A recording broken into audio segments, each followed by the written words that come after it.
Hey! What's up? It's the Culture Detective here investigating your favorite movies, and today I'm going to do a quick, super fast-paced movie review on 一秒拳王, or 1 Second Champion, a Hong Kong movie released in 2021.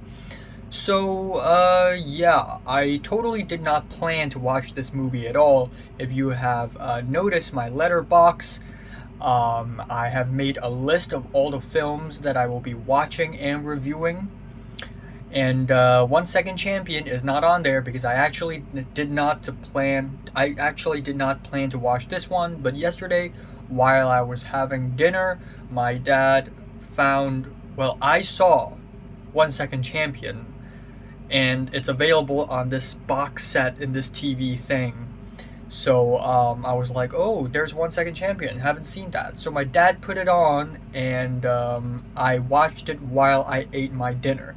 And so I kind of struggled on whether I should review this or not because I didn't really properly watch the film. I didn't concentrate on the film 100% when I watched it. So maybe I'm not fit to review it. But honestly, I'm not really planning to watch it again anyway, so screw it, let's do a review on it. Now, I've talked about the fact that 2021 is a very decisive year when it comes to the Hong Kong film industry. Never had Hong Kongers been this concentrated on Hong Kong films and music before, because right now Hong Kongers are in a great battle of fighting for their own culture. So we have films from young directors like Hand Rolled Cigarettes, Sao Gun Yin, to Chok Soi Piu Lao, Drifting, which is a film I haven't watched that I really want to watch. And then, of course, there is Time, aka Sachet Go Long Fun, which I thought was a very mediocre film with a bad, messy plot. And then we have Coffin Homes, directed by Fu Chan, which I haven't watched, but from what I have seen, seems to be very disappointing and bad. And then we have From Zero to Hero, a movie about a guy who's disabled who decided to compete for the Olympics in the spirit of the Paralympics. And on the other, more mainstream commercial side of things, we have friggin' Shockwave 2, which is a very dumb action movie, as well as your average, usual cop versus criminal Raging Fire, with one of the worst trailers I've seen all year.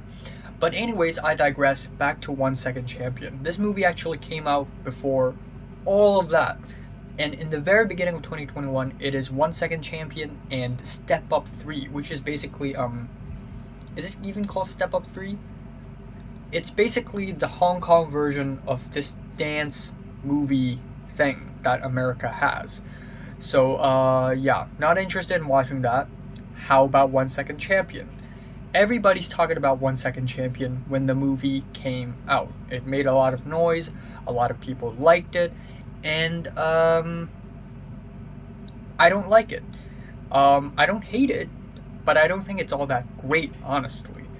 I mean, it is basically about a guy who has the ability to predict what happens in the next second, like a JoJo stand. And what's the name of the stand? It was shoot, I forgot. But it was it wasn't King Crimson. It was the one in the forehead.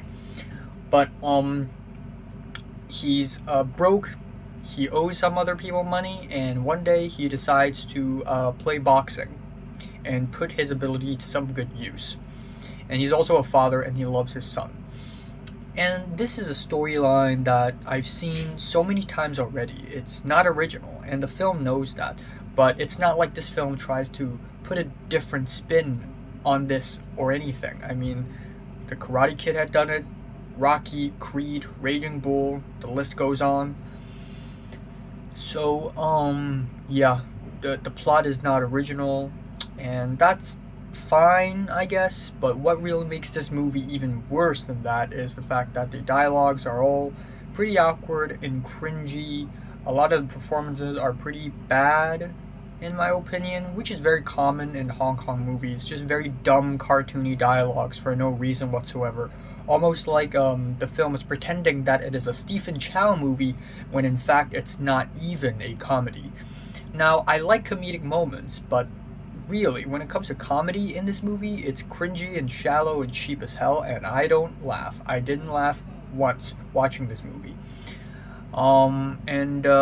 Yeah, the cinematography is fine. Some of the shots feel cheap in that they remind me of when I made my short film with my producer and a bunch of other crew. Those shots just feel cheap. It reminds me of me. So that's bad. But there's a long take in the beginning of the movie. Sorry to break it to you, but long takes are not cool anymore. Bye bye. Um, the climax scene is, I mean, I enjoyed it, but it's definitely not the most original thing I've ever seen, and it's just laced with dramatic music and crazy number of cuts. It's just too flashy and not serious enough, in my opinion. But yeah, as far as a Hong Kong movie goes, I think the production is fine. I think I think the director has a lot of heart, and I think the plot is not as messy as it could have been. So yeah, just feeling light 6 on this thing. Strong 5 to a light 6. So, have you watched 一秒拳王? From 1 to 10, how much you rate it, like it, and subscribe if you want more, and thanks for watching.